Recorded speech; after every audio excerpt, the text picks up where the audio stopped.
भाते हैं नारायण कि ये जीव जो है इन्हीं कर्मों के कारण परमात्मा से विमुख हुआ, आत्म स्वरूप की विस्मृति हुई है नारायण, और प्रपंच की स्मृति हो गई है। इसलिए मैं इन कुकर्मों को मैं बिल्कुल उचित नहीं मानता। इसी के कारण ये असत और दुखदायक शरीर प्राप्त होता है। पराभवस्तावदबोध जातो यावन्न जिज्ञासत आत्मतत्त्वम् यावत् क्रियास्तावदिदं मनो वै कर्मात्मकं येन शरीर बंधः। लेकिन अच्छी बात यह है कि जब तक जीव आत्म तत्व की जिज्ञासा नहीं करता, जब तक जानना नहीं चाहता, तभी तक वो परमात्मा छुपा है, याद रखना। जब तक आत्म तत्व की जिज्ञासा नहीं करोगे नारायण, तब तक अज्ञानवश शरीर के द्वारा, मन के द्वारा, बुद्धि के द्वारा उसका स्वरूप छिपा रहेगा। और जब जानने की ठान लोगे कि जानना है, तो फिर वो धीरे धीरे सामने आने लगता है। जब तक ये लौकिक वैदिक कर्मों में फंसा रहेगा, कब तक? जब तक उसको जानने की जिज्ञासा नहीं करोगे, तब तक। जब तक उसके जानने की इच्छा नहीं करोगे, तब तक तो संसार ही अच्छा लगेगा, उत्तम लगेगा। तब तक मन में कर्म की वासनाएं भी बनी रहती हैं और इन्हीं के कारण देह बंधन की प्राप्ति होती है। आत्मा को जानना नहीं है और आत्मा के अतिरिक्त जो है उसमें और ज्यादा रचना पचना है, उसमें और ज्यादा संस्कार बढ़ाना है। इसी से एक के बाद एक बंधन देह की प्राप्ति होती है। शरीर रहते इच्छा पूरी हो जाए नारायण तो मोक्ष मिलता है, और इच्छा के रहते शरीर पूरा हो जाए तो उसी इच्छा को पूरा करने के लिए फिर शरीर मिलता है। और इच्छाएं तो इच्छा से इच्छा, इच्छा से इच्छा बनती है और फिर वो ले जाके पाप में कराने लगती है। तो इसी से देह बंधन की प्राप्ति होती है। तो अविद्या के द्वारा आत्म स्वरूप के ढक जाने से कर्म वासनाओं के वशीभूत हुआ चित्त मनुष्य को पुनः कर्मों में प्रवृत्त करता रहता है। और जब तक जीव को वासुदेव में प्रीति नहीं होती नारायण, तब तक देह बंधन से छूटता नहीं। वासुदेव से प्रीति जब होती है तो वासुदेव कृपा करके आत्म स्वरूप का ज्ञान प्रकट कर देते हैं। तब तक देह बंधन नहीं छूटता जब तक परमात्मा से प्रेम न हो। स्वार्थ में पागल जीव जब तक विवेक दृष्टि का आश्रय लेकर के नारायण और इंद्रिय की सब चेष्टा व्यर्थ है, इंद्रिय के सब प्रयत्न व्यर्थ हैं, जबरदस्ती अपने मन को मिला देने के कारण इंद्रियों से ऐसा लगता है कि सुख मिल रहा है। यह बात जब तक विवेक दृष्टि से नारायण समझ नहीं लेता और अपनी बुद्धि को समझा नहीं देता, तब तक आत्मस्मृति खो बैठने के कारण वो शरीर में घर में ही आसक्त रहता है। कब तक? बोले जब तक इंद्रिय की क्रियाओं की व्यर्थता को जान नहीं जाता। और इसके जानने का तरीका कहाँ है? अरे बोले तरीका कहाँ है? इतने साल से इंद्रियों के द्वारा तुम संसार को देख रहे हो, संसार का उपयोग उपभोग कर रहे हो, क्या हाथ लगा और कितनी शांति मिली? तो ये एक जन्म से नहीं, तुम अनंत अनंत जन्मों से नारायण 84 लाख तो पीछे छोड़े और अनंत अनंत जन्मों से उसी प्रयत्न में नारायण उसी चक्कर में लगे हुए हो। तो कई जन्मों में नहीं मिला है, इसके तृप्ति कैसे मिलेगी? बोले तृप्ति भक्ति से मिलती है नारायण।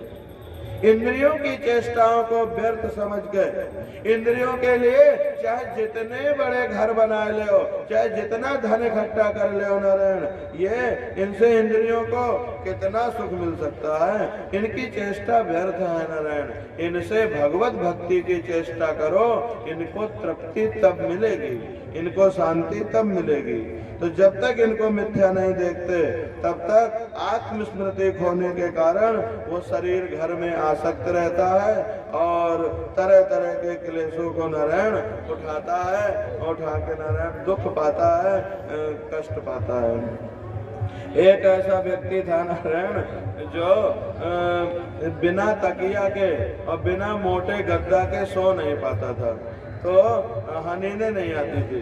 तो वो जहां भी जाता था बड़ी भारी गठरी बांध के मूढ़े में लाद के वो ले जाता था नारायण। तो अब मूढ़े में लादे लादे दिन भर घूमता था और रात में बिछा के सो जाता था। एक बूढ़े आदमी ने कहा उससे, बुद्धिमान व्यक्ति ने, कि भैया तो ये बता, इतनी बड़ी गठरी लादे दिन भर घूमता है, क्यों लादता है इसको? तो बोले बिना तकिया के हमको रात में नींद नहीं आती। तो बोले सिर्फ रात में नींद के लिए तू इतना वजन दिन भर लादे घूमता है, रात में थोड़ी देर सोने के लिए तो दिन भर इतनी बड़ी गठरी लादे घूमता है। तो बोले फिर क्या करूं? अरे बोले ऐसी आदत डाल कि तुझे बिना तकिया के बिना गठरी के नींद आने लगे अच्छे से।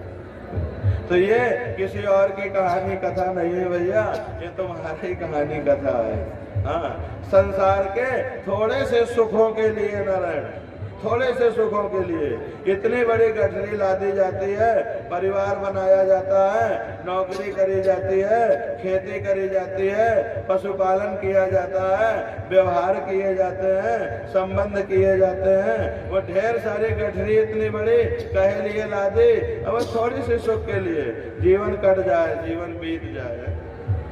तो ये गठरी ऐसी आदत डालो नारायण कि बिना गठरी के बिना तकिया के नींद आने लगे। हाँ, तो इस तरह से ये समझाते हैं कि जब तक जीव जो है इन्हीं बंधनों में फंसा रहता है, कब तक? जब तक मुझ वासुदेव से प्रीति नहीं करता तब तक। फिर आगे बताते हैं, पुंसा स्त्रिया मिथुनी भाव मेतम तयोर मिथो हृदय ग्रंथि माहु अतो ग्रह क्षेत्र सुताप्त वित्तई जनस्य मोहो यमहम ममेति। इन दोनों का, ये जो स्त्री पुरुष है ना नारायण, ये स्त्री पुरुष, इन दोनों का जो परस्पर दाम्पत्य भाव है, पति पत्नी का भाव जो है, ये हृदय की दूसरी सबसे बड़ी गांठी है संसार में बनने के लिए। भड़का नहीं रहे भैया, जो सच्चाई है वो बता रहे हैं, तो समझ के जान के और फिर आराम से रहना जहाँ रहना हो। तो पुंसा स्त्रिया मिथुनी भाव में तम, ये ऐसा बताया कि एक गांठ तो अज्ञानता के पहले से बंधी है। वो गांठ क्या है? बोले तुम शरीर नहीं हो और अपने को शरीर मानते हो, ये पहली गांठ है अविद्या की। और एक गांठ से काम नहीं चला तो बोले एक गांठी और जोड़ दो, एक गांठ और जोड़वा ली जाए। वो गांठ क्या हुई? स्त्री है तो पति पुरुष और पुरुष है तो स्त्री। पहले एक शरीर में मम बांधा, ये मैं हूँ, एक ग्रंथि अज्ञानता की। तुम सच्चिदानंद आत्मा होते हुए भी अपने को मैं शरीर हूँ, मैं जीव हूँ, मैं बंधन में बंधा हुआ हूँ, ऐसा मान लिया। एक गांठ से नहीं काम चला तो पुंसा स्त्रिया मिथुनी भाव में तम तयोर मिथो हृदय ग्रंथि माहु। स्त्री और पुरुष ये दाम्पत्य की एक गांठ और बन गई। और इसी के कारण देहेंद्रिय के अतिरिक्त अब नारायण एक से द्वि हो गए, द्विमय हो गए। अभी तक तो अपने शरीर की बीमारी से कष्ट होता था, अब एक शरीर और आएगा, वो के शरीर में तकलीफ हुई तब भी अपने का कष्ट होने लगे। अपने मम को दो में बांट दिया। अब द्वि से नहीं काम चला तो बच्चे का चुन्नी पहुंच गए, तैयार हो गई। द्वि से 10 हो गए, अब 10 के बोले खेत खलिहान होगा, उनके घर होंगे, वहां भी मैं जुड़ जाएगा नारायण। ये मेरा घर, ये मेरा खेत, ये मेरा खलिहान। अब ये मेरे जानने वालों का खेत खलियान, अपने मैं को बढ़ाते ही जाते हैं नारायण, बढ़ाते ही जाते हैं। अब मैं छूटे तो ब्रह्मानंद मिले, मैं के कारण ब्रह्मानंद नहीं मिल रहा, मैं छूटे तो ब्रह्मानंद मिले। और यहाँ भैया लगे हैं अपने मैं को और बढ़ाने में, छूटे तो परमात्मा मिले। तो वो ये दोनों का दाम्पत्य भाव जो है ये दूसरी गांठ है नारायण। और इसके बाद तो गांठें बढ़ती चली जाती हैं, बढ़ती चली जाती हैं। अब मैं और मेरेपन का मोह जो है ये और व्यापक होता जाता है, विस्तृत होता जाता है। लेकिन परमात्मा की भक्ति करते करते, थोड़ी थोड़ी करते करते नारायण, और जिस समय कर्म वासनाओं के कारण पड़ी हुई ये दृढ़ हृदय ग्रंथि ढीली हो जाती है नारायण, उसी समय आत्म स्वरूप की चिंता होने लगती है। हाँ, वैसे नहीं होती। जब कोनो पुण्य उदय होते हैं, परमात्मा की कृपा नारायण बढ़ती है, तो आत्म स्वरूप की स्मृति होने लगती है। और जब ये ग्रंथि थोड़ी ढीली पड़ती है तो दाम्पत्य भाव निवृत्त हो जाता है, और संसार के हेतु जो अहंकार है उस अहंकार को त्याग कर सब प्रकार के बंधनों से मुक्त होकर के नारायण और परम पद को प्राप्त कर लेता है। हमारे गुरु जी एक बताते थे कथा, एक ऐसा तोता हुआ, जंगल में शिकारी तोता के लिए गए, तोता पकड़ने के लिए। तोता पकड़ने की पद्धति ऐसी थी नारायण कि उनके पास कि वो एक बहुत बारीक चमकीली डोरी जंगल में बांध देते थे, जंगल में बांध देते थे, एक पेड़ से दूसरे पेड़ में। उसकी चमक देख करके आकर्षित होके वो तोता उस डोरी में आके बैठ जाते थे। और वो डोरी ऐसी थी नारायण कि तोतन के बैठते ही वो उनका भार नहीं थाम पाती थी, तो वो तोता जोर से पकड़ लेते थे और वो उलट जाते थे। तोता जैसे बैठे वजन के मारे उल्टा हो जाए, और अपने पांव से पकड़े रहे। लेकिन जब उल्टा हो जाते थे नारायण तो उनकी अकल काम करना बंद कर देती थी, उल्टा लटकने के कारण। अब उन्हें ऊपर आकाश दिखाई देता था और नीचे कुछ दिखता नहीं। वो सोचते अगर हम हाथ छोड़ देंगे तो धड़ाम से गिर जाएंगे। उड़ने की कला भी भूल जाते हैं उस समय, लेकिन शक्ति रहती है लेकिन उन्हें ये याद नहीं आता। सोचते अगर छोड़ दूंगा तो गिर जाऊंगा, मर जाऊंगा। थोड़ी देर में शिकारी आते हैं और लटके हुए तोतन का पकड़ के और डाल लेते हैं, फिर जो करते हैं राम जाने। गौर से देखो तो ये तोता कहीं दूर का नहीं है। ये संसार, घर, परिवार एक डोरी है। इस डोरी में जीव रूपी तोता आपका आके बैठा है और बैठ के उल्टा लटक गया है। अपन सब शक्ति भूल गया है कि मैं कौन हूं। अब सोचता है अगर गृहस्थ आश्रम छोड़ा तो गिर गए, फिर हम गए काम से। हम छोड़ देंगे तो कहाँ होगा घर का? अरे दुनिया भर के घर तो वहीं चला रहे हो काम। ब्रह्मांड, इस धरती में कितने घर हैं, सब चल रहे हैं कि नहीं? तुम सब जगह तो नहीं हो, तुम तो एक ही घर देख रहे हो। तो जब इतने ढेर सारे घर चल रहे हैं नारायण, तो तुम्हारा भी चल जाएगा, उसकी चिंता छोड़ो। वो छोड़ता नहीं है, डोरी पकड़े रहता है, उल्टा लटका रहता है। और मृत्यु रूपी शिकारी आए के और उसको पकड़ के झोले में डाल के और ले जाते हैं। चलो, और तोता बिल्कुल स्वतंत्र था, हो बस छोड़ देना था तो थोड़ी नीचे जाता और इसके बाद उड़ जाता ऊपर। उसके लिए अनंत आकाश था, हमेशा संभावना रहती है जब चाहे छोड़ के उड़ जाए। लेकिन नहीं, फिर ऐसा तोता अपनी ही अज्ञानता में बंधता है नारायण। तो जब परमात्मा कृपा करते हैं तो कर्म वासनाओं के कारण ढीली पड़ी हुई हृदय ग्रंथि ये ढीली हो जाती है और सारे अन्य इतर भाव निवृत्त हो जाते हैं और सब बंधनों से मुक्त होकर परम पद प्राप्त हो जाता है। संसार सागर से पार होने में कुशल धैर्य, उद्यम और सत्य विशिष्ट पुरुष को चाहिए कि आत्मा और गुरु स्वरूप मुझ भगवान में भक्ति भाव रखे।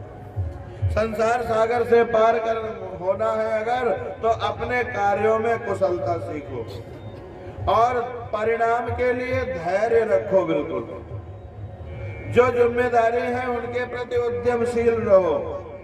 अपने जीवन में ऐसा सत्व गुण को बढ़ाते रहो नारायण, ऐसा जीवन जियो। वो परमात्मा को पाने के योग्य उसमें सामर्थ्य आता है और उसको चाहिए कि वो सबके आत्मा और गुरु स्वरूप मुझ भगवान में भक्ति भाव रखे। ऋषभ देव ने जो बातें बताई हैं जगत के बड़े हित की हैं। भगवान कहते हैं मेरे परायण जियो, मुझ में भक्ति भाव रखो, जीवन में तृष्णा ना आने देना नारायण। तृष्णा का त्याग करो। अगर तृष्णा आने लगे मन में किसी चीज की, अपने मन को सावधानी से समझाओ, देख ये बुरी आदत बन रही है तेरी, तृष्णा करना नहीं, उसको थोड़ा दंड दो। तृष्णा का त्याग करो। जीवन में सुख दुख जो भी जीवन में आए, इन द्वंद्वों को सहो नारायण। हर जीव को हर जगह सुख और दुख इनकी उपस्थिति की संभावना रहती है। कोई भी अपने जीवन में दुख नहीं बुलाता, सब सुख ही मनाते हैं। लेकिन बिना प्रबंध किए, बिना बुलाए भी दुख द्वार में आते हैं कि नहीं आते? वो तो आते ही हैं। जैसे बिना प्रयत्न किए दुख आते हैं नारायण, ऐसे ही परमात्मा पर भरोसा रखो और सुख भी उसी तरह आते हैं। जीवन में सुख आवे दुख आवे, मान अपमान जो मिले, सर्दी गर्मी जो भी हो, उनको सहन करो। जीव को सभी योनियों में दुख ही उठाना पड़ता है, ये विचार रखो। अगर मुझे इस योनि में दुख मिल रहा है तो ये मेरे किसी कर्म का परिणाम है, अच्छा है ये नष्ट हुआ जा रहा है, ये विचार। तत्व जिज्ञासा नारायण करते रहो, परम तत्व का चिंतन करते रहो। दुख आवे और परम तत्व का चिंतन ना छूटे, परमात्मा की भक्ति ना छूटे नारायण, तो समझो तुम्हारा कुछ गया नहीं है। जीवन में तप करो। मानव जीवन तप करने के लिए मिला है। सकाम कर्मों का त्याग करो, कर्तव्य कर्म करो। कामनाओं से संबंध मत रखो, कामनाओं के लिए कर्म मत करो। कर्तव्य दृष्टि से अपने कर्मों को करो। कर्तव्य की दृष्टि से कर्म करने से उसमें अहमपना भी नहीं आती है नारायण, वो बंधन का कारण भी नहीं बनता। भगवान के लिए कर्म करो, भगवान के निमित्त कर्म करो। भगवान के लिए कर्म करने का एक अर्थ ऐसा होता है नारायण, रात्रि में सोना है तो सोने से पहले भगवान का स्मरण करो और ये सोच के सो कि सवेरे उठ के जल्दी में ध्यान करना है भगवान। तो रात में सोना वो भगवान के लिए सोना हो गया। भोजन बनाना है रसोई में तो ये भाव करो कि भगवान के लिए भोग बनाना है, तो वो तुम्हारा रसोई पकाना, वो तुम्हारा भगवान के लिए पकाना हो गया। भगवान के लिए कर्म करो। और दूसरा तात्पर्य ये भी है नारायण कि सबके अंदर ईश्वर है। आप जो बनाओगे उससे जो सभी लोग खाएंगे तो सबके अंदर रहने वाले ईश्वर की ही तो सेवा है। तो भगवान के लिए कर्म करो नारायण। भगवान की कथाओं का नित्य प्रतिश्रवण करो। उनका नित्य प्रतिश्रवण करने से भगवत प्राप्ति होती है। भगवान के भक्तों का संग करना चाहिए, भगवान के गुणों का कीर्तन करना चाहिए। अपने गुण कम गाने चाहिए नारायण, भगवान के गुण ज्यादा गाने चाहिए। कितने लोग अपने गुणगान करते ही नहीं अघाते, उनकी अपनी बातें नहीं चुपती। भगवान के गुणों का कीर्तन करो। जगत के प्रत्येक जीव के प्रति वैर का त्याग करो। कथा सुनने के बाद यह निश्चय करना चाहिए आज से मेरा कोई शत्रु नहीं है, मेरा किसी ने कुछ बिगाड़ा नहीं है। मैं सबका मित्र हूँ, किसी के हृदय में मैं सबका मंगल चिंतन करता हूँ। किसी के हृदय में तुम्हारे प्रति द्वेष भाव होए तो बने रहने देना। किसी की छाती में कोई रोग है तो उससे तुम्हें क्या मतलब? उसके छाती में जलन है, वो तुम्हें दुश्मन मानता है, वो उसकी खुशी है। आप तो भक्त हो, आप तो ज्ञानी हो, आपको अपना हृदय स्वच्छ रखना है, किसी को भी शत्रु मानना नहीं। कोई तुम्हें माने, मानने देना।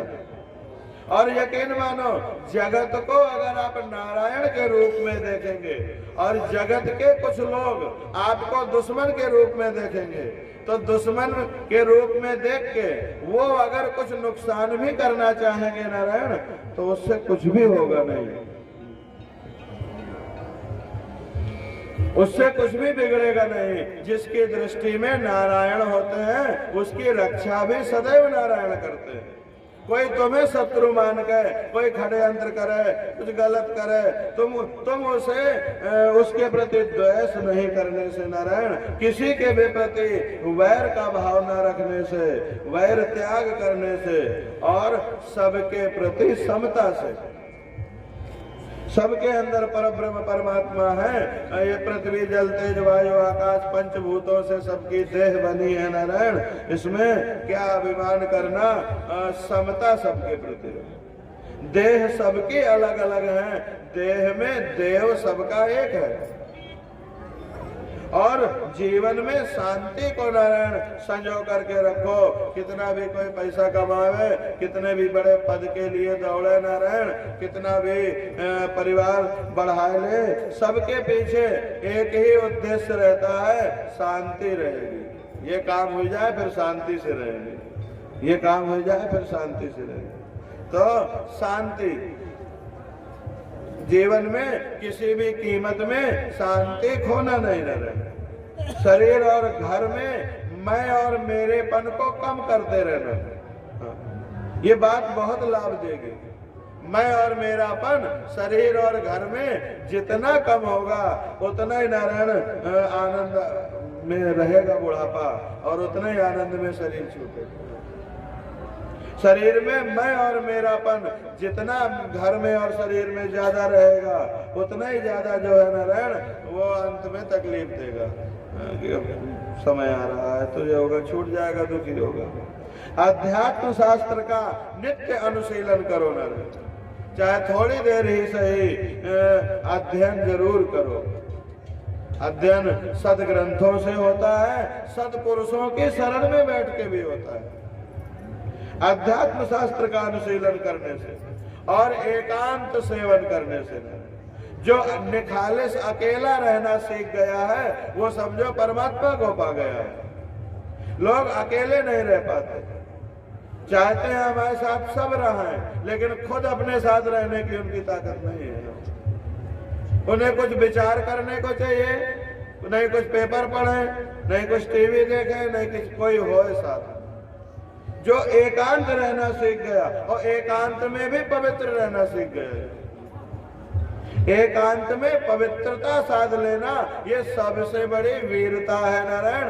वही श्रेष्ठ है, वही परमात्मा का अनुभव करते हैं जो एकांत में भी परम पवित्र रह लेते हैं।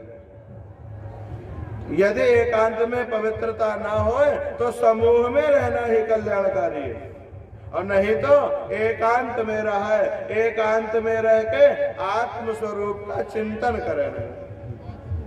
एकांत साधो, एकांत में पवित्रता साधो ना, एकांत में भक्ति करो। जिस दिन अकेले बैठ करके नारायण भजन करने का मन होने लगेगा ना, एकांत में हमें कोई देख ना पावे, दरवाजा बंद करके जब भक्ति करने का मन होने लगेगा तो समझ लेना कि भक्ति का बीज जो है अब वो पौधा बनने वाला हो गया, बहुत जल्दी फल देगा। तो नारायण एकांत सेवन, अध्यात्म योगेन विविक्त सेवया, प्राणेन्द्रियात्माभिजयेन सदृक्, सत्श्रद्धया ब्रह्मचर्येण सस्वात्, असंप्रमादेन यमेन वाचाम्, प्राण, इंद्रिय और मन का संयम करे, पूर्ण ब्रह्मचर्य का पालन करे। आंख से गंदी चीज ना देखना, ये आंख का ब्रह्मचर्य है। कान से गंदी बातें ना सुनना, ये कान का ब्रह्मचर्य है। वाणी से किसी के लिए गंदा ना बोलना, ये वाणी का ब्रह्मचर्य है। अपने आश्रम के अनुसार नारायण पूर्ण ब्रह्मचर्य का, अधिकाधिक ब्रह्मचर्य का पालन करना चाहिए। कर्तव्य कर्मों में सावधान रहो। जो तुम्हारा कर्तव्य है, प्रकृति ने जिन कर्मों के योग्य तुम्हें निर्मित किया है, जिनकी जिम्मेदारी तुम्हें दी है, उनके प्रति निरंतर सावधान रहो। वाणी का संयम रखो। जो व्यर्थ में बहुत बोलते हैं नारायण, उन्हें बहुत झंझट उठानी पड़ती है। बहुत सोच विचार करके तब वाणी का उपयोग करना चाहिए। जीवन में आधी से ज्यादा झंझट है तो ज्यादा बोले के कारण टेंशन पैदा होती है। खुशी के मारे ज्यादा कह दिया, अब बाद में करो पूरा करो। तो वाणी का संयम रखना चाहिए। बहुत सोच विचार के नारायण, किसी को मेरी वाणी से कष्ट न होए, मेरी वाणी से हिंसा न होए और वाणी से अतिशयोक्ति न होए। वाणी का संयम करना चाहिए और सर्वत्र परमात्मा की ही सत्ता देखनी चाहिए। सब कुछ परमात्मा का है नारायण। अनुभव ज्ञान सहित तत्व विचार में लगो। तत्व की बातें करना अलग बात है, तत्व का अनुभव करने में बड़ा स्वाद है। बातन में भी स्वाद है, लेकिन सबका थोड़ी स्वाद मिलता है, वो तो जिनको मिलता है उन्हीं को मिल पाता है। तत्व का अनुभव सहित नारायण उस पर तत्व विचार करो। अनुभव ज्ञान सहित तत्व विचार में लगे रहो नारायण। जब तक अनुभवात्मक ना हो जाए ज्ञान, तब तक शांति से बैठना नहीं, महापुरुषों का संग छोड़ना नहीं, शास्त्र की शरण छोड़नी नहीं, पूजा पाठ माला जप छोड़ना नहीं। योग साधन से अहंकार रूप अपने शरीर को लीन कर दे नारायण उस परमात्मा तत्व में, तो फिर इन चीजों की जरूरत नहीं। फिर जब तेरा मेरा मिट जाए, जब मेरा तेरा ना रह जाए, अपूर्ण ब्रह्म का वो अनुभवात्मक बोध हो जाए नारायण, तो फिर इन चीजों की जरूरत नहीं पड़ती। मनुष्य को चाहिए कि सावधान रह के अविद्या से प्राप्त हुए इस हृदय ग्रंथि रूप बंधन को शास्त्रोक्त रीति से साधनों के द्वारा नारायण भली भांति काट डाले, क्योंकि यही कर्म संस्कारों के रहने का स्थान है। और इसके बाद साधनों का भी परित्याग कर दे। जिसको भगवान के लोक की इच्छा होए, भगवान के अनुग्रह की प्राप्ति को ही जो कोई अपना परम पुरुषार्थ मानता होए, वो अपनी प्रजा को, गुरु होए तो अपने शिष्य को, पिता होए तो अपने पुत्रों को ऐसी शिक्षा दे नारायण। जो बातें आपको बताई गई, यही शिक्षा से जगत का सच्चा हित, जगत का सच्चा कल्याण होता है। अज्ञान के कारण अगर वो उस शिक्षा के अनुसार ना चले और उन पे ना चलने को ही अपना पुरुषार्थ मानते हैं नारायण, तब भी उन पे क्रोध न करे, समझा बुझा के उनको कर्म में प्रवृत्त न होने दे नारायण। उनको जो सत्य है उसका बोध करावे, तो उनसे मैंने यही कह दिया। व्यास जी ने कितनी चिंता करी कि मारे पीटे ना उनका ज्यादा, लेकिन समझा बुझा के उनसे मार्ग में लावे, रास्ता में उनका। हाँ, तो बच्चों का भी ध्यान दिया है कि अपने मन का करें, तब भी बहुत दंडित करने की जरूरत नहीं, पे समझा बुझा के उन्हें कर्म में प्रवृत्त, संसार में अनर्थ कर्म में प्रवृत्त न होने देना रहना। उन्हें विषयासक्ति युक्त काम्य कर्मों में लगाना तो ऐसे ही है जैसे किसी अंधे मनुष्य को गड्ढे की तरफ जो है फेंकना हो। जैसे किसी अंधे कोई व्यक्ति गड्ढे की तरफ जाता है तो आंख वाला कोई भी उसको उस तरफ जाते देख के जाने नहीं देता है, उसी तरह से ये संत महात्मा ज्ञानी शास्त्र पुराण ये सब जो है वो जीव की चिंता करके अज्ञानांधकार जो संसार है, जो संसार की तरफ आंख मूंद के लोग भाग रहे हैं नारायण, उस तरफ उस मृत्यु रूपी अजगर के मुंह की तरफ बढ़ रहे लोगों को भला उस तरफ जाते देख के ऋषभ देव जी क्यों न कहें कि संसार वालों सावधान, अपने हित चिंतन में लगो, आत्म कल्याण में लगो। गुरु न स्यात् स्वजनो न स्यात् पिता न स्यात् जननी न स्यात् दैवम न तत्स्यात् न पतिश्च स्यात् न मोचयेद्यः समुपेत्य मृत्युम। जो अपने प्रिय संबंधियों को भगवत भक्ति का उपदेश देके, भगवान से प्रेम कराए के, भगवान का बोध कराए के उनको मृत्यु की फांसी से छुड़ाता नहीं है, वो गुरु गुरु नहीं है, वो सगा सगा नहीं है, वो पिता पिता नहीं है नारायण, और वो माता माता नहीं है, और वो भगवान भगवान नहीं है। ना मोचयेद्यः समुपेत्य मृत्यु। गुरु बहुत नौटन के गड्ढे दे करके शिष्यों का कल्याण नहीं करते हैं, गुरु जो है वो भगवान को दे करके शिष्य का कल्याण करते हैं। गुरु न स्यात् स्वजनो न स्यात्, वही गुरु गुरु है नारायण जो जन्म मृत्यु की फांसी से तुम्हें उबारे, जो ज्ञान दे करके तुम्हें आत्म साम्राज्य में प्रतिष्ठापित करे। तो इस ऋषभ देव जी कहते हैं मेरे इस अवतार शरीर का रहस्य जो है ये साधारण लोग नहीं जान सकते। शुद्ध सत्व ही मेरा हृदय है और उसे सत्व में धर्म की स्थिति रहती है। मैंने अधर्म को अपने से बहुत पीछे ढकेल दिया है, धर्म बहुत पीछे छोड़ दिया है, इसलिए मुझे ऋषभ कहते हैं सभी।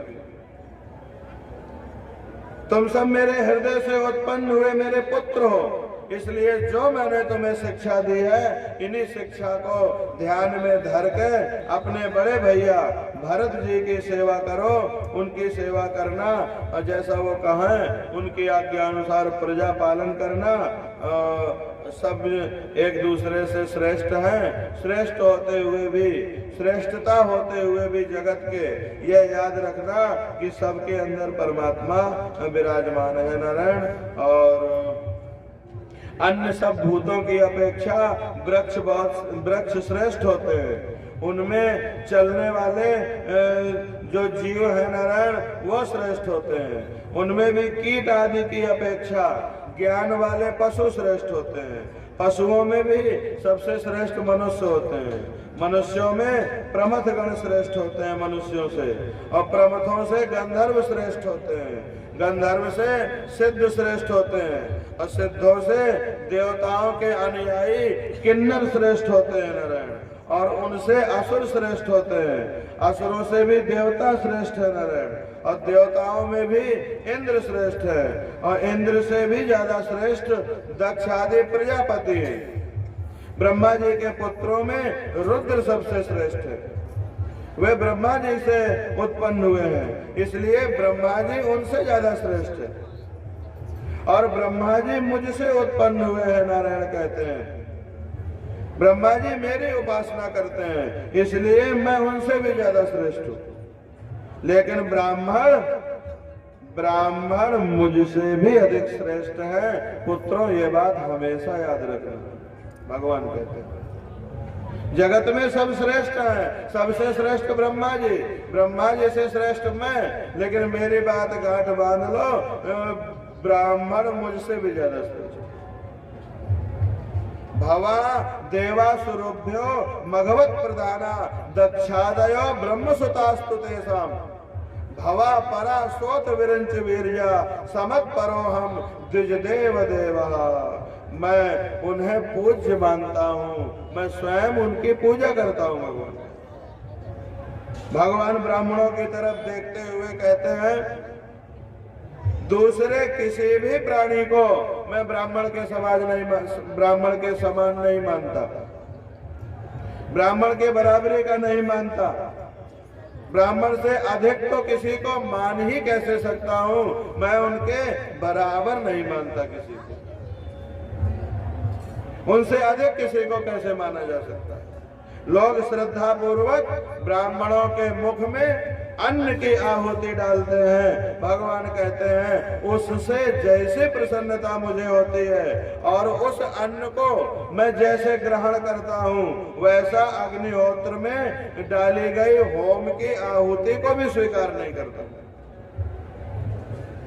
उसको स्वीकार करते हैं लेकिन जैसे प्रसन्नता से भगवान ब्राह्मण के मुख में डाले हुए अन्न को पचाते हैं, सबके पेट में भगवान वैश्वानर बन करके बैठे हैं। अहम वैश्वानरो भूत्वा प्राणी नाम देह मासुसा प्राणापान समायुक्ता पचामि अन्नम चतुर्विधम। तो भगवान कहते हैं जैसे प्रसन्नता ब्राह्मणों को भोजन कराने में उनके मुंह में डालने से जैसे होती है, वैसे प्रसन्नता तो नारायण अग्नि में होम होमने से भी, उस सामग्री से भी नहीं होती है। इसका मतलब ये ना समझना कि हवन से प्रसन्न नहीं होते। इसका वो तुलना करके बताने का तात्पर्य ये है किसी बहुत बड़ी बात को आसानी से समझा देने का।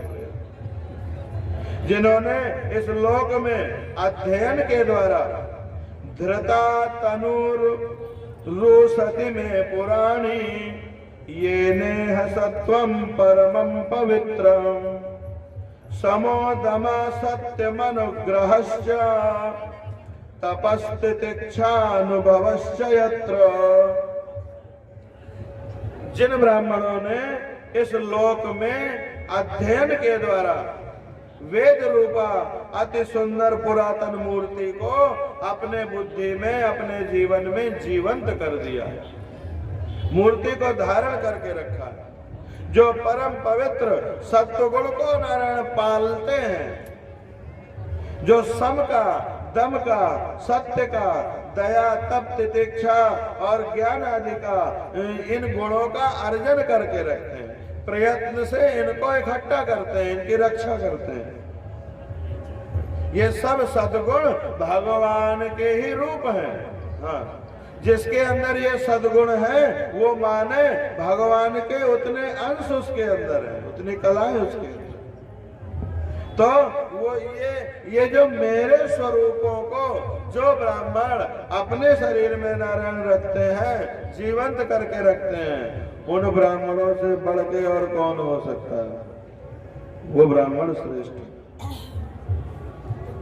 मैं ब्रह्मा से भी श्रेष्ठ हूँ, मैं अनंत हूँ, स्वर्ग मोक्ष आदि देने की सामर्थ्य रखता हूँ, लेकिन मेरे अकिंचन भक्त ऐसे निष्प्रिय होते हैं कि वो कभी मुझसे कुछ चाहते नहीं।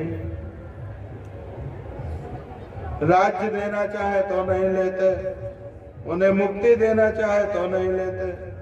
वो कहते हैं हमें बंधन में रहने दो, हमें सेवा करने में सुख मिल रहा है।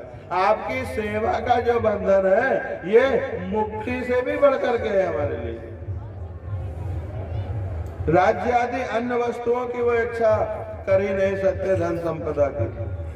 तो ऐसे जो मुझे छोड़ के कुछ चाहते ही नहीं है, ऐसे ब्राह्मण जो है वो सर्वथा पूज्य है। ये बात हमारी ध्यान रखना। ऐसा बता के नारायण और वहां से वो भरत जी को राजगद्दी में बिठा करके वहां से चले गए। ऋषभदेव जी के पुत्र यद्यपि स्वयं सुशिक्षित थे, फिर भी लोगों को शिक्षा देने के उद्देश्य से महाप्रभावशाली परम सुहृद भगवान ऋषभदेव जी ने उनको ये उपदेश दिया था।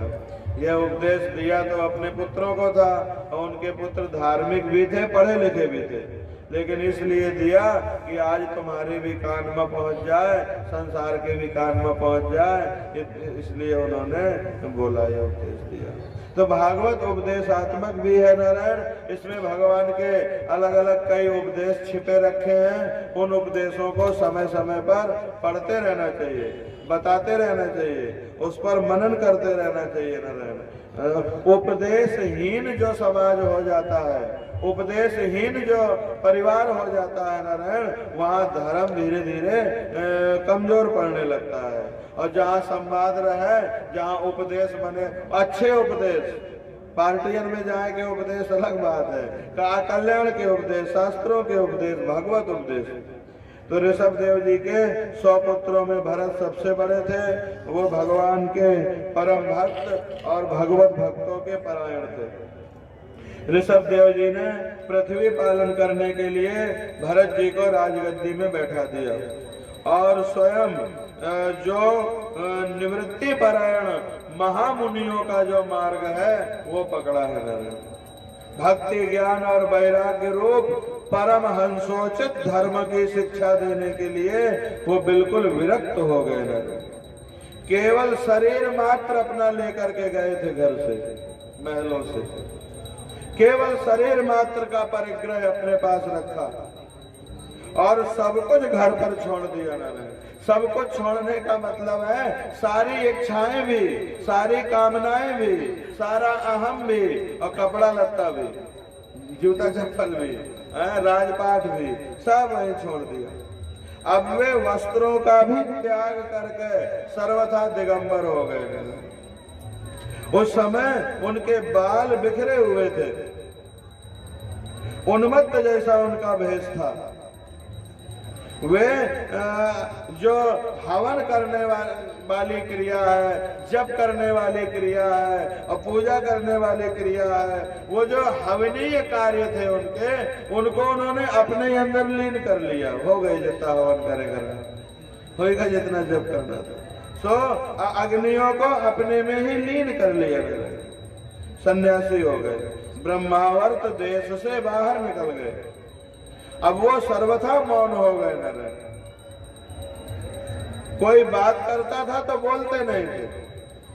जड़ांध मूक बधिर पिशाचोन मादकवत अवधूत वेशो विभाष्यमाणोपि जनानाम गृहीत मौन व्रतः तूसरिम बभूव। तत्र तत्र पुरग्रामाकर खेटवाट खरवट शिविर ब्रज घोष सार्थ गिरिवनाश्रमादिषु अनुपथम अवनी चराप सदये परिभूय मारो मक्षिकाभिरिव वन गजः तर्जन ताड़न वमेहन नष्ठीवन नग्रावस कृद्रजः प्रक्षेप पूति वार दुरक्तये तद विगणयन नेवास तत्संस्थानम एतस्मिन् देहोपलक्षणे सदपदेश उभयानुभव स्वरूपेण स्वमहिमावस्थानेन आसमारोपित अहम अहम अभिमानत्वाद अविखंडित मनाः पृथ्वीम एकचरः परिवभ्रमाण। वो जगत में निकले नारायण जब, तो ऐसा आचरण करने लगे जैसे वो मूर्ख हो, कुछ जानते ही ना हो। जड़ की तरह, अंधे की तरह, बहरे की तरह, गूंगे की तरह, पिशाच और पागल जैसी चेष्टा करते हुए वो अवधूत बने, जहां तहां विचरने लगे।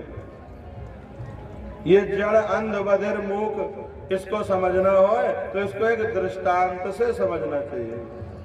एक बार एक राजा की बिटिया थी, बहुत पढ़ी लिखी थी, वो सयानी हुई है। राजा को उसके विवाह की चिंता लगी। राजा ने उसके लिए वर खोजना शुरू किया। एक बार बिटिया अपने पिता के पास जाती है, पिताजी मेरे मन में कुछ इच्छा है। हाँ बेटी, मैं विवाह के लिए मैंने कुछ शर्तें रखी है, मैंने कुछ सोच के रखा है। क्या मैं चाहती हूँ मेरा जो वर होए वो बिल्कुल अंधा होए, अंधा होए और देख लेता होए। मेरा जो वर होए वो बहिरा होए, बहिरा होए और सुन लेता होए, गूंगा होए और बोल लेता होए, लंगड़ा होए और चल लेता होए। ऐसे बातें उन्होंने की। राजा को अपनी बिटिया की योग्यता पर बड़ा भरोसा था, पढ़ाया लिखाया था। सोन ने कहा ठीक है, जो इसकी शर्तें हैं उसकी घोषणा करा दो, कुछ रहस्य होगा इसमें। घोषणा करवा दी है चारों तरफ नारायण। अब तो बीमारियन के लाइन लाग गई हो। एक ही कन्या थी नारायण, एक ही कन्या, तो जो उसका पति बनेगा वो राजा भी बनेगा। तो दूर दराज के लोग आने लगे। कन्या की शर्त ये थी कि परीक्षण हम खुद करूंगी। तो नारायण जो भी उसके सामने जाता वो सबको फेल कर देते। कई साल तक ये क्रम चला, कोई भी उसकी परीक्षा में पास नहीं हुआ। कुछ ऐसे लोग पहुंचे जो दिन में देख लेते थे, रात में नहीं देख पाते थे, तो बोले हम देख भी लेते हैं, नहीं भी देख पाते। ऐसे ढेर सारे लोग। कोई लंगड़ा रहे हो चल भी लेते थे, तो बोले हम सबको निरस्त कर दिया। राजा को बड़ी चिंता हुई है, अपने गुरु के पास गए। गुरुजी बहुत दुख का विषय है, बिटिया सयानी होती जा रही है और उसने ये शर्तें रखी है। गुरु ने कहा क्या शर्त रखी है? बोले वो गूंगा हो, बोल लेता हो, अंधा हो देख लेता हो, बहिरा हो सुन लेता हो, ये बातों में रहस्य क्या है? गुरु मुस्कुराए हैं। उसको मैंने शिक्षा दी है, उसकी भाषा मैं ही समझता हूँ। तुम चिंता ना करो, विवाह की तैयारी करना, बहुत जल्दी उसके योग्य वर मिलेगा। अपने होनहार जो विद्यार्थी थे उनको बुलाया, उनमें से एक को बुलाया है, वेदांत का तत्व समझाया है, वेदांत का मर्म बताया है। और इसके बाद वेदांत का फल जो है वो नौकरी नहीं होता, वेदांत का फल तो संन्यास होता है। वेदांत का बोध हो जाए तो फिर कोई नौकरी ढूंढेगा क्या? फिर तो संन्यास ढूंढेगा। वेदांत जब परिपक्व बोध में आ जाता है तो फिर नौकरी नहीं, फिर तो नौकरी छूट जाती है। हाँ, तो वेदांत का नारायण उसने जब उसमें बोध हुआ तो उसने कहा गुरुजी संन्यास दो। बेटा तुमको मैंने सन्यास के लिए नहीं, तुमको राज्य पाठ करने के लिए वेदांत पढ़ाया है। तुम वेदांत ज्ञान से सबके अंदर ईश्वर देखते हुए पृथ्वी का पालन करो। राजा के पास भेज दिया, वो ब्रह्मचारी गया है और राजा तो इंतजार में थे कि गुरुजी किसी को भेजे। सो तेजस्वी ब्रह्मचारी देख के राजा ने अपनी बिटिया से कहा कि ये बिल्कुल निरोगी है, कोई रोग नहीं है, ज्यादा पूछताछ इससे न करो, चुपचाप ब्याह कर लो, नहीं तो हमें बड़ी चिंता होती है। बिटिया कहती है ऐसा तो नहीं होगा पिताजी, मैं परीक्षा तो करूंगी जरूर। अब वो सामने गई, दूर से हाथ जोड़ा, कहा ब्रह्मचारी जी आप अंधे हो? बोले हाँ हम बिल्कुल अंधे हैं। बोले देख लेते हो? बोले बिल्कुल साफ साफ दिखाई देता है। कैसे अंधे हो और कैसे देख लेते हो? बोले जगत प्रपंच जो है उसके लिए मैं अंधा हूँ, जगत प्रपंच मुझे दिखता नहीं है। और इस प्रपंच में जो परमात्मा छिपा बैठा है वो परमात्मा ही प्रपंच करवा रहा है। तो वो जिसकी सत्ता से अधिष्ठित होकर ये प्रपंच चल रहा है वो परमात्मा मुझे हर क्षण दिखाई देता है, साफ साफ दिखाई देता है। मेरे पास आँखी है भी और नहीं भी, सुन लेते हो और नहीं सुन पाते हो। बोले मैं बहिरा भी हूँ और बढ़िया कान है मेरे पास, सत्संग सुनने हो तो मेरे पास अच्छे कान है, मैं सुन लेता हूँ। कुछ भगवत संबंधी चर्चा सुननी हो नारायण तो मेरे पास सुंदर कान है, लेकिन किसी की चुगली सुननी हो, बुराई सुननी हो, गालियां सुननी हो तो हमारे पास कान नहीं है, जाओ किसी और को ढूंढो। लंगड़े हैं? बोले हाँ बिल्कुल निपट लंगड़ा हूं मैं, कहीं जाना नहीं चाहता, एक ही जगह बैठा रहना चाहता हूँ। चल लेते हो? बोले हाँ बिल्कुल चल लेता हूँ। पाप करने के लिए मैं लंगड़ा हूँ, अगर पाप करने का अवसर होगा, पाप करने के लिए कहीं जाना होगा तो मेरे पाँव नहीं चलते फिर। लेकिन अगर कथा में जाना हो, अगर मंदिर में जाना हो, किसी की सेवा के लिए जाना हो, तीर्थों में जाना हो तो हमारे पास बढ़िया पाँव है। तुम अंधे हो? बोले प्रपंच के लिए अंधे हैं, जगत के पाप करने के लिए लंगड़े हैं और हाथ से पाप करने के लिए लूले हैं, परोपकार करने के लिए हमारे पास हाथ है। मुझे प्रपंच की चर्चा करनी हो तो मैं गूंगा हूं फिर, और अगर ब्रह्म की चर्चा करनी हो तो फिर अच्छी वाणी है, हम गुरु से पढ़े हैं, हम बोल भी सकते हैं। तो नारायण मैं गूंगा भी हूँ और मैं बोलता भी हूँ, मैं अंधा भी हूँ, मैं देखता भी हूँ, मैं बहिरा भी हूँ, मैं सुनता भी हूँ। अब तो नारायण वो राजकुमारी चरणों में गिर पड़ी और गले में माला पहना दी, हे देव हमें आपकी ही प्रतीक्षा थी, हम ऐसा जागृत पति ही चाहते थे, इसलिए मैंने ये घोषणा की। तो यहाँ जो भागवत में आया है नारायण, ऋषभ देव जी अंधे की तरह रहते थे, लंगड़े की तरह, जड़ की तरह, जड़ांग मूक बधिर पिशाचर मादकवत, वो जो भेष बताया सन्यासी का, तो वो बच्चा तो सन्यास की शिक्षा लेके गया था। सन्यासी का जो धर्म होता है नारायण, वो जगत में ईश्वर को ही देखता है, ईश्वर ही उसकी दृष्टि में रहते हैं नारायण। तो जो इस तरह रहते हैं वही उत्तम सन्यासी होते हैं, वही पूज्य होते हैं। तो वे सर्वथा मौन हो गए थे नारायण, कोई कुछ कहता था तो वो बोलते नहीं थे, और जड़ की तरह, अंधे की तरह, बहरे, गूंगे, पिशाच और पागलों की तरह चेष्टा करते थे नारायण, जिनमें पिशाचों की तरह, जिनमें गुण कम होते हैं ना, वो अपने को छपाते ज्यादा है, कोई बुरा ना मानना, और जिनमें बहुत गुण होते हैं वो अपने को छिपाया करते हैं, हमें कोई जान ना पावे, हमें कोई जान ना पावे। तो वे पागलों की तरह चेष्टा करते रहते और वे इधर उधर अवधूत बने और विचरण करने लगते हैं।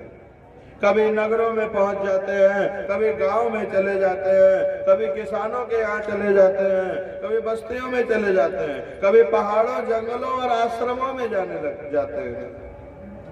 वे किसी भी रास्ते से निकलते हैं तो उनको जंगल की मक्खियां सताती हैं नारायण, जैसे हाथी को मक्खियां सताती हैं, उसी तरह दुष्ट लोग उनको सताने वाले मिलते थे।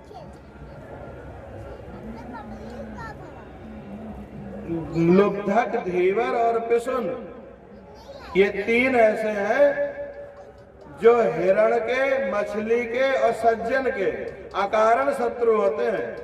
मछली ने किसी का क्या बिगाड़ा है, लेकिन शिकारी उसका अकारण नारायण, बहली, वो जो मछुआरा होते हैं वो अकारण दुश्मन है उसके। हिरण ने किसी का क्या बिगाड़ा है, लेकिन शिकारी अकारण दुश्मन है उसके।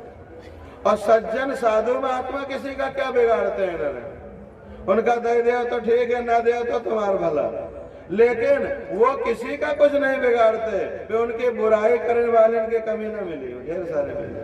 उनने कहा बिगाड़ा है तुम्हारा भैया, महात्माओं की निंदा क्यों करते हो? तो बताया कि जैसे मछली कुछ नहीं बिगाड़ती किसी का, लेकिन उसका दुश्मन शिकारी है, जैसे हिरण कुछ नहीं बिगाड़ता किसी का, उसका दुश्मन शिकारी है, उसी तरह सज्जन भी होते हैं नारायण, वो भले ही किसी का कुछ ना बिगाड़े, लेकिन जो दुर्जन है उसकी तो पिसुन, जो है पिसुन, चुगली करने वाला, उसकी तो आदत ही है, वो दुष्ट लोग उन्हें सताते ही हैं, अकारण सताते हैं।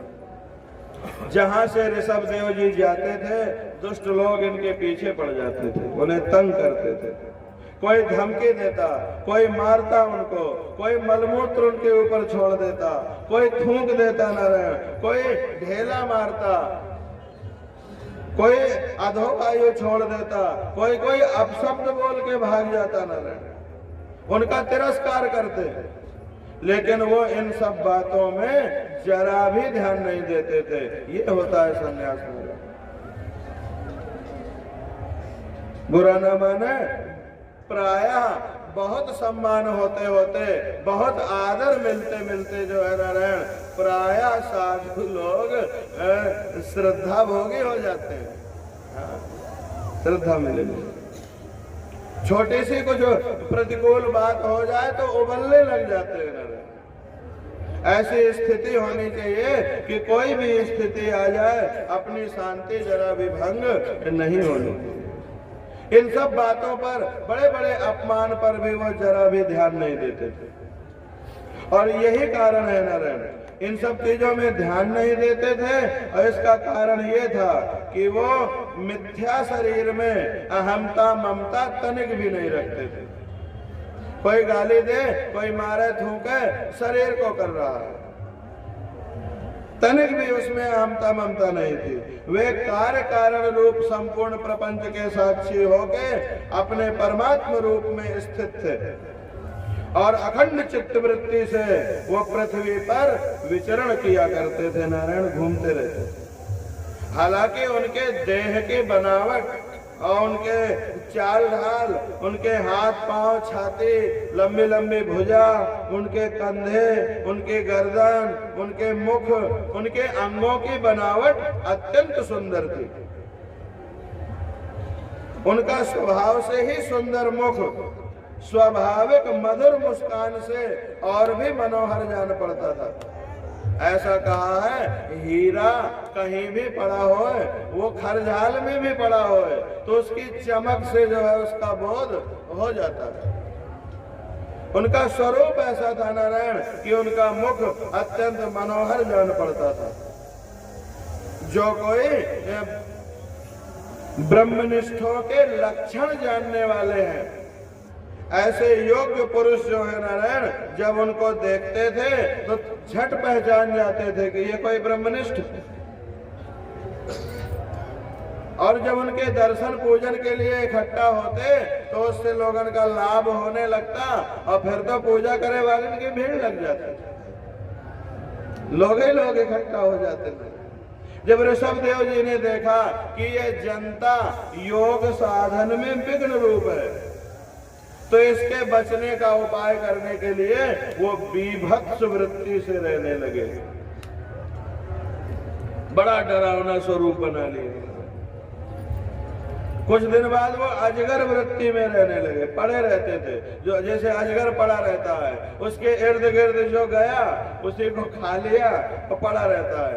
अजगर वृत्ति में महात्मा रहते हैं तो जो उनको अपने आप जाके कोई दे दिया न रहे, और प्रगाढ़ वृत्ति में तो मुंह में डाल के खिला दिया तो खा लेते हैं, नहीं तो वो ब्रह्मनिष्ठा में लीन रहते हैं। अजगर वृत्ति धारण कर ली उन्होंने, फिर लेटे लेटे खाने पीने लगे, लेटे लेटे चबाने लगे नारायण, और लेटे लेटे मलमूत्र भी त्याग देते। याद रखो, सन्यासी से गृहस्थों के नियमों की अपेक्षा करना नहीं। सन्यासी का मार्ग दूसरा है, गृहस्थों का मार्ग दूसरा है। वो ये सब करते हुए भी परम पवित्र थे। नहीं कथा सुन के सब मने मन अपने आप का ऋषभ देव समझ ले और परे परे सब करे लगे। सन्यासी के मार्ग को गृहस्थ कभी अपने से न जोड़े। गृहस्थ मुंह किए है संसार की तरफ, वो संसार की तरफ पीठ नहीं कर सकता। सन्यासी ने पीठ कर ली है संसार की तरफ। बुरा न माने और बड़ी बुद्धि से समझे तो सन्यासी खुद का, जगत का तो हित करता है, लेकिन खुद का वो अच्छी तरह से नाश करने में तुला होता है। हाँ, उसके नियम धर्म को पकड़ के अपने से जोड़ोगे तो फिर नारायण वो गृहस्थों से नहीं चल पाएगा, उससे कल्याण नहीं होगा।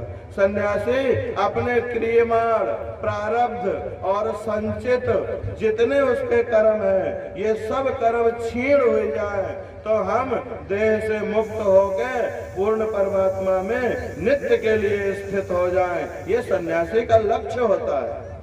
अब आप सन्यासियों से गृहस्थों के नियम जोड़ोगे, धर्म जोड़ोगे और उनसे अपेक्षा करोगे कि पंडित ऐसा करते हैं तो सन्यासी ऐसा करें, तो नारायण आप कभी सफल नहीं हो सकते। उनका मार्ग अलग है। भगवान ने जब देखा ऋषभ देव जी की जनता विघ्न बन रही है तो उन्होंने ऐसा बेभत्स वृत्ति बना ली नारायण, लेटे लेटे ही जीने लगे, चबाने खाने मलमूत्र त्यागने लगे, अपने त्यागे हुए मल में ही लोटपोट हो जाते थे।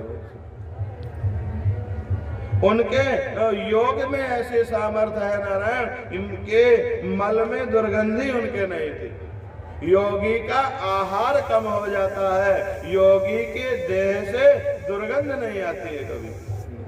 कितने योगियों के देह से तो सुगंध आती है, चरणों से सुगंध आती है, उनकी उपस्थिति से वातावरण सुगंधित हो जाता है नारायण।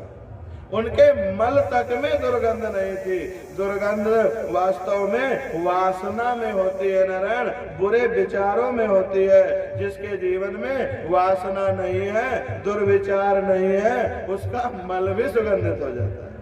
योग से मल शुद्ध हो जाता है। उनके मल में एक बार ऐसे इसी तरह कुछ लोगों ने ढोंग किया और प्रचार किया इस चीज का जो है, और फिर इत्र डाल के नारायण, और देखो हमारे गुरुजी जहाँ जाते हैं उनका शरीर महकता है, दूर दूर तक महक होती है, ऐसे करके काफी नाटक किया। अस्तु उनके मल में दुर्गंध नहीं थी नारायण, और सुगंध थी, और वायु उस सुगंध को लेके चारों ओर 10 योजन तक के देश को नारायण सुगंधित करती थी।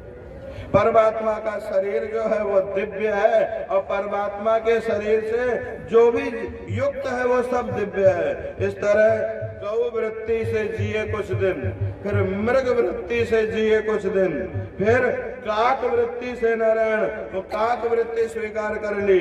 वे उन्हीं के समान चलने लगते थे, कभी कभी कौआ जैसे चलने लगते थे, कभी कभी मृगा की तरह चलने लगते थे, और कभी कभी नारायण गौ की तरह खाने पीने और चलने लगते थे, कभी कभी लेटे लेटे खाने पीने लगते, मलमूत्र का त्याग करने लगते थे।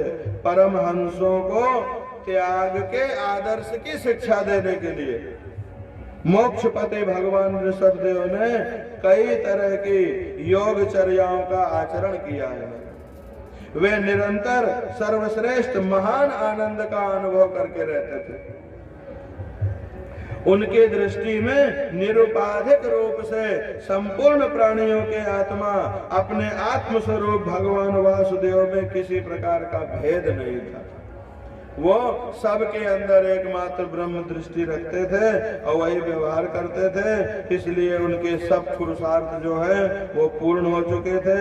उनके पास सिद्धियां आई नारायण, रिद्धि सिद्धि उनकी सेवा करने के लिए, आकाश गमन की क्षमता आई उनके पास मनोजवित्व आया, मन के समान तेजी गति से पहुंच जाना, और मन की गति के समान शरीर की इच्छा करते ही सर्वत्र पहुंच जाना, कहीं भी शरीर का अंतर ध्यान हो जाना, खड़े खड़े अदृश्य हो जाना, वहां से पर काया में प्रवेश कर जाना, दूसरे शरीर में प्रवेश कर जाना, दूर की बातों को सुन लेना नारायण, दूर के दृश्य देख लेना, ये सब सिद्धियां उनके पास आई।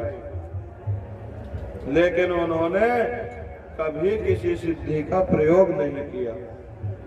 भागवत में लिखा है कि यदृक्षयोपगतानि नान्यसा नृप हृदय न अभ्यनंदत।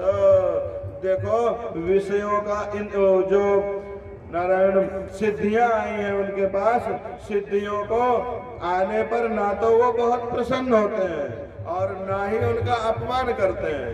कितने लोग ऐसे होते हैं जो पहले पैसा के लिए पागल रहते हैं और बाद में पैसा की खूब बुराई करते हैं।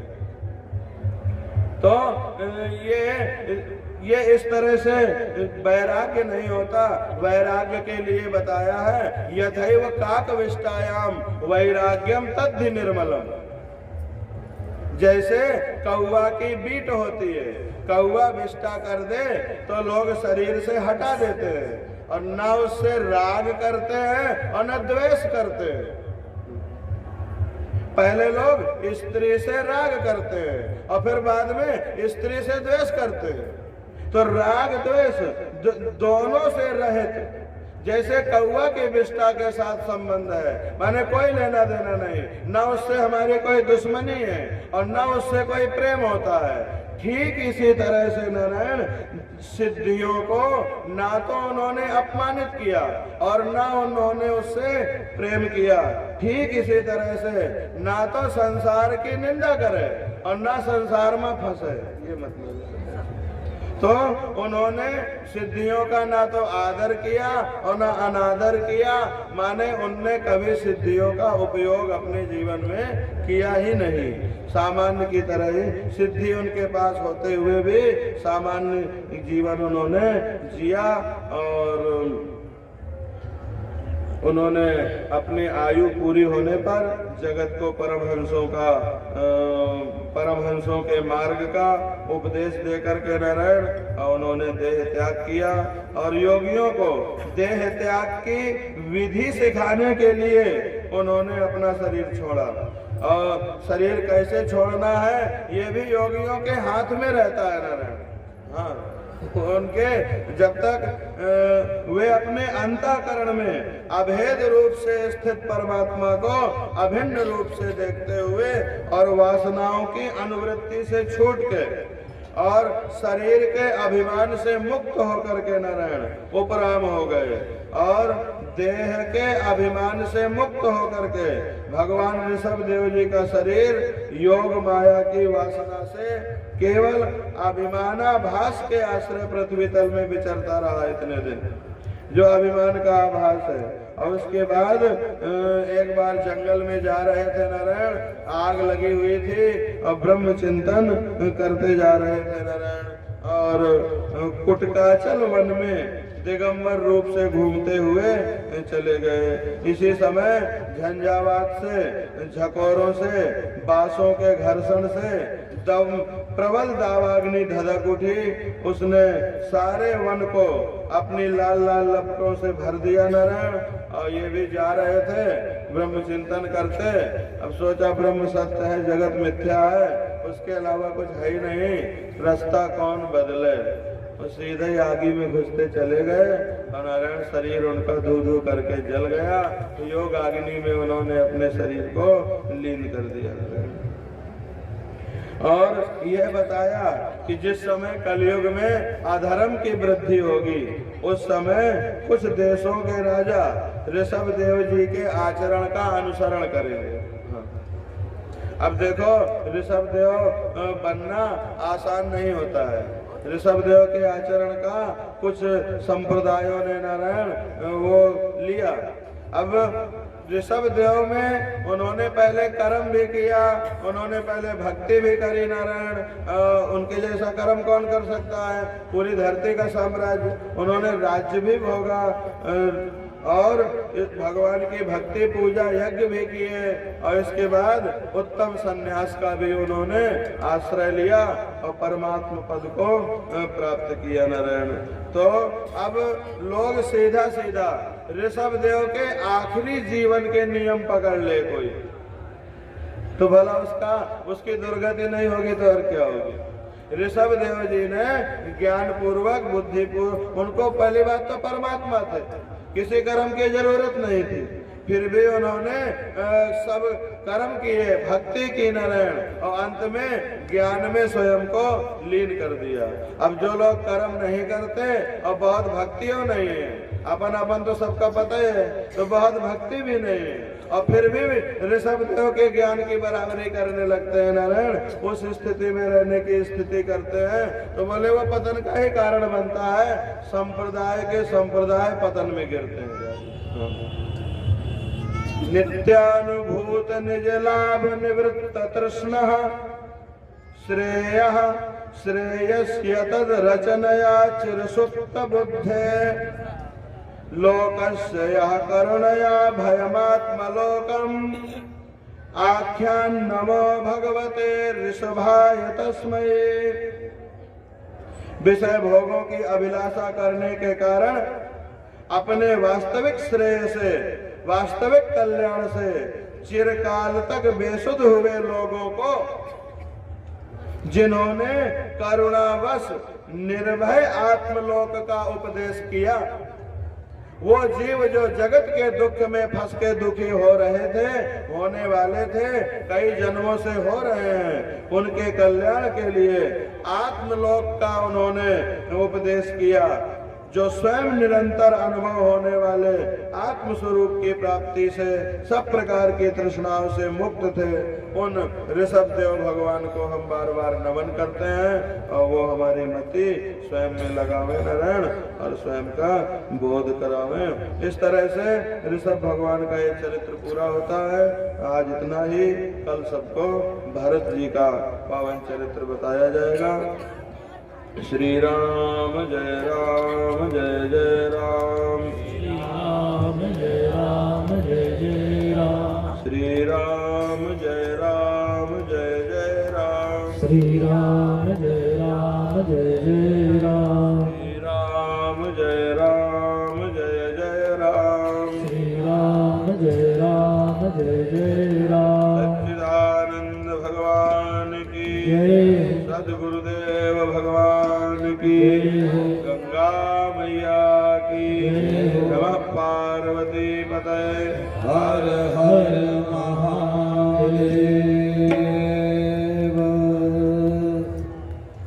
सभी लोग अपने अपने स्थान पर खड़े हो जाएं। ठाकुर भगवान की आरती। ज्वाला मालिनी नमः, भगवते रत्नेश्वर्यै नमः।